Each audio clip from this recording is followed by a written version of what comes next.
केलं म्हणजे पाणी लागलं नाही। पाणी जेव्हा आपण बोर मारतो तेव्हा ते एक विशिष्ट प्रकारचे लोक असतात, त्यांना सांगून आम्ही ती पाणी दाखवतात की असं काय काय नारळानं वगैरे करून ती पाणी दाखवतात। पण ह्यांना पण तसंच केलं होतं पण पाणी लागलं नाही। मग काय असतंय नॅचरली ते जमिनीत पाणी असतंच पण कधी कधी एका विशिष्ट ठिकाणी पाणी नसतंय, मग ते योगायोग असतो की तिथं बोर खणल्यावरती पाणी लागतंय किंवा आता लागलं नाही। मग ते पण त्यांनी पहिला सगळं नारळानं वगैरे केलेलंच होतं पण आता लागलं नाही पाणी। मग अशा काही गोष्टी असतात ज्यांनी पाणी दाखवायला आले होते ते आता फोन पण उचलत नाहीयेत, असे धूर्त लोक सुद्धा असतात। तर अशांच्या आहारी न जाता तर हे जे बोर मारताना जे शॅडो निघतोय जमिनीतून ते साचलं होतं आणि ते काढताना ह्यांना साप दिसला आणि काही केलं तो जात पण नाहीये। शेती आहे, शेतात तर साप पकडायचे नसतात, आम्ही तेच सांगतो लोकांना। पण आता हे कामाचं ठिकाण होतं आणि शेतकरी घाबरतात त्यामुळे साप पकडावे लागतात अशा ठिकाणी। सिच्युएशनवर डिपेंड आहे। तर कुदळ आता द्यावं कवड्यानं काढायला काय गाडी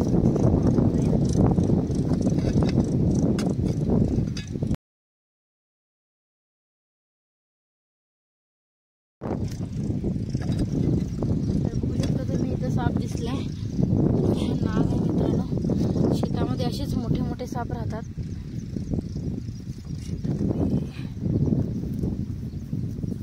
असं पकडलंय,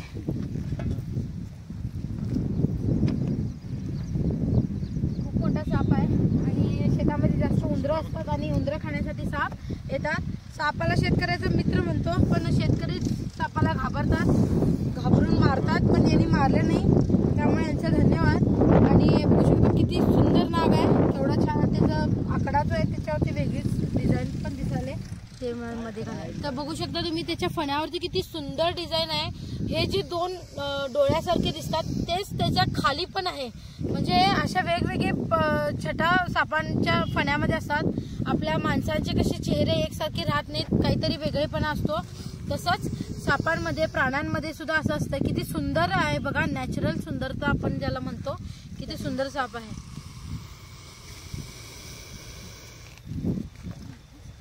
अंदाजे 6 ते 7 वर्षाचा हा नाग आहे आणि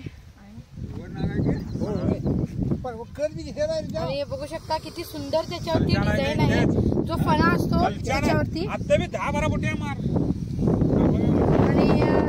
हे काम करत होते आणि अचानक त्यांना साप दिसून आला, दिसल्यावरती आपण घाबरतो। शेतात तर साप असतातच, इथं तर भरपूर साप आहेत, एक साप पकडून त्याच्यावरती काही तोडगा निघत नाही, असे भरपूर साप आहेत। त्यामुळे काम करताना खास करून शेतकऱ्यांनी, खरं शेतकऱ्यांना जास्त त्याचा सामना करावा लागतो।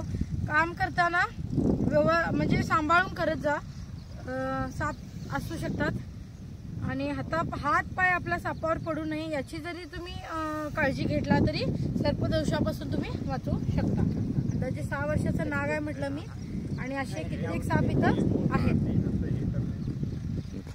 तर व्हिडिओ आवडल्यास लाईक करा, शेअर करा, कमेंट करा कसा वाटला व्हिडिओ।